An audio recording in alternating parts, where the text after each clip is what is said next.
কিশোর বাউল শিল্পীর মাথা ন্যাড়া করে দিলেন মাতবররা। এই ঘটনায় জড়িত 3 জনকে গ্রেপ্তার করেছে পুলিশ, এখনো পলাতক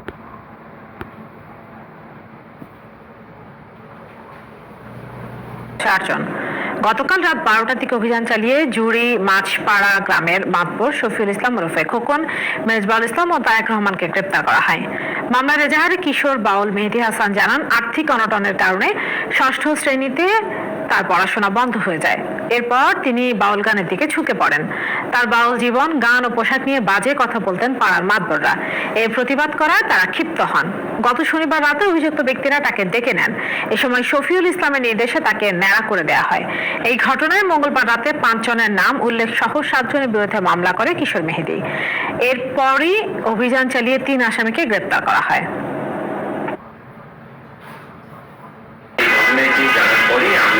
এই ক্ষেত্রে যারা অভিযুক্ত তাদের বিরুদ্ধে আইনি ব্যবস্থা আমরা নিয়েছি।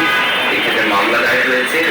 3 জন যারা সরাসরি এই ঘটনায় ছিলেন তাদেরকে আটক করা হয়েছে এবং আমরা এই মামলা তদন্ত যাতে যথাযথভাবে করা যায় তার জন্য যা যা করণীয় সকল ধরনের আইনি পদক্ষেপ আমরা ফেনীর মাদ্রাসা ছাত্রীর আপত্তিকর ভিডিও ইন্টারনেটে ছেড়ে দেওয়ার মামলায় কারাদণ্ডপ্রাপ্ত সোনাগাজী থানার সাবেক ওসি মোয়াজ্জেম হোসেনকে জামিন দেয়নি হাইকোর্ট। সকালে বিচারপতি মোহাম্মদ হাবিবুল গনি ও বিচারপতি মোহাম্মদ রিয়াজউদ্দিন খানের হাইকোর্ট বেঞ্চ এই জামিন আবেদন খারিজ করে দেন।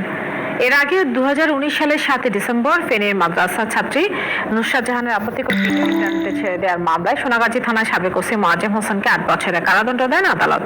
একই সঙ্গে তাকে 10 লাখ টাকা জরিমানা করা হয়। অবসরপ্রাপ্ত মেজর সিনহা মোহাম্মদ রাশেদ খান হত্যা মামলার 3য় দফায় 3য় দিনের মতো সাক্ষ্য গ্রহণ চলছে।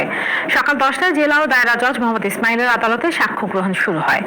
এর আগে জেলা কারাগার থেকে 15 আসামিকে আদালতে আনা হয়। 3য় দফায় 3য় দিন পর্যন্ত 5 জনের সাক্ষ্য গ্রহণ করা হয়। পর্যায়ক্রমে আরো 72 জনের সাক্ষ্য গ্রহণ করা হবে। গত 23 থেকে 25 আগস্ট পর্যন্ত মামলার প্রথম 2 দফা সাক্ষ্য গ্রহণে 2 জন সাক্ষ্য দেন। পরে 5 থেকে 8 সেপ্টেম্বর পর্যন্ত দ্বিতীয় দফায় আরো 4 জন প্রত্যক্ষদর্শী সাক্ষ্য গ্রহণ করা হয়। গত বছর 31শে জুলাই রাতে টেকনাফের পাহাড়ছড়া শামলাপুর চেকপোস্টে পুলিশের গুলিতে নিহত হন অবসরপ্রাপ্ত মেজর সিনহা মোহাম্মদ রাশেদ খান। সয়াবিন মিল রপ্তানি বন্ধের দাবি জানিয়েছে ফিড ইন্ডাস্ট্রিজ অ্যাসোসিয়েশন বাংলাদেশ। সাশ্রয়ী মূল্যে ডিম, দুধ ও মাংসের প্রাপ্যতা নিশ্চিত করতেই এই দাবি জানালো সংগঠনটি। সকালে রাজধানীর কারওয়ান বাজারে সংবাদ সম্মেলনে জানানো হয়, হাঁস, মুরগি, মৎস্য ও গবাদি পশুর খাদ্য তৈরিতে সবচেয়ে বেশি ব্যবহৃত উপকরণ সয়াবিন মিল। তবে বাণিজ্য মন্ত্রণালয় এই সয়াবিন মিল রপ্তানির অনুমতি দেয় উৎকণ্ঠায় পড়েছেন খামারি উদ্যোক্তারা। রপ্তানি বন্ধের দাবি মেনে না নেওয়া হলে খামারি উদ্যোক্তা ও সংশ্লিষ্টদের নিয়ে কঠোর কর্মসূচি ঘোষণা করা হবে বলে জানানো হয় সংবাদ সম্মেলন থেকে।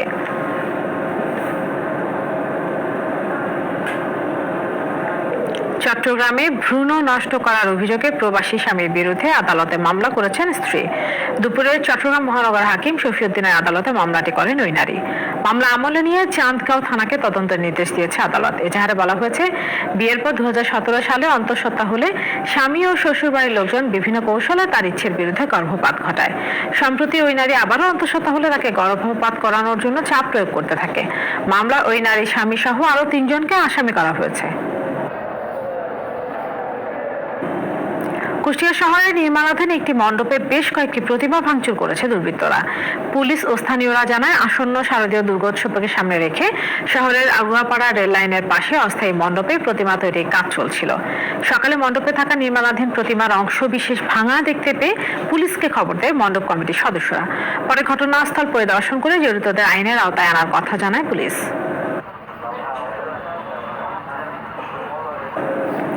মাদারীপুরের শিবচরে মোবাইলে লুডু খেলা নিয়ে ঝগড়ার ঘটনায় রতন মোল্লা নামে এক শিশুকে শ্বাসরোধে হত্যার অভিযোগ উঠেছে। এই ঘটনায় আহত হয়েছে আরো এক শিশু। ভোরে এই ঘটনায় জড়িত মেহেদী হাসান নামে এক কিশোরকে আটক করা হলে প্রাথমিক জিজ্ঞাসাবাদে হত্যার কথা স্বীকার করে সে। পুলিশ জানায়, মঙ্গলবার সকালে মোবাইলে লুডু খেলার সময় শিশু রতন মোল্লা ও সোহানের সঙ্গে মেহেদী ঝগড়া হয়। এতে ক্ষুব্ধ হয়ে দুজনকে হত্যার পরিকল্পনা করে মেহেদী। পরে বিকেলে রেস্টুরেন্টে খাওয়ানোর কথা বলে পদ্মা সেতুর অ্যাপ্রোচ সড়কের পাশে রতন ও সোহানকে নিয়ে যায় সে। সেখানে রতনকে শ্বাসরোধ করে হত্যা করে। পরে সোহানকে বাংলা বাজার ঘাট এলাকায় এনে শ্বাসরোধ করে হত্যার চেষ্টা করলে তার চিৎকারে এলাকাবাসী এগিয়ে এলে মেহেদী পালিয়ে যায়।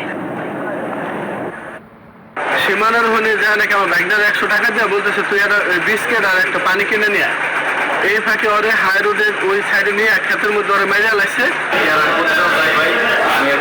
প্রাথমিকতার স্বীকারোক্তিতে জানা গেছে যেটা যে মোবাইলটাই তা নেওয়ার উদ্দেশ্য ছিল এবং সেই মোবাইলটাই নিয়ে গেছে, মোবাইলটা আমরা উদ্ধারের চেষ্টা করছি। নাটোরে পারিবারিক বিরোধের জেরে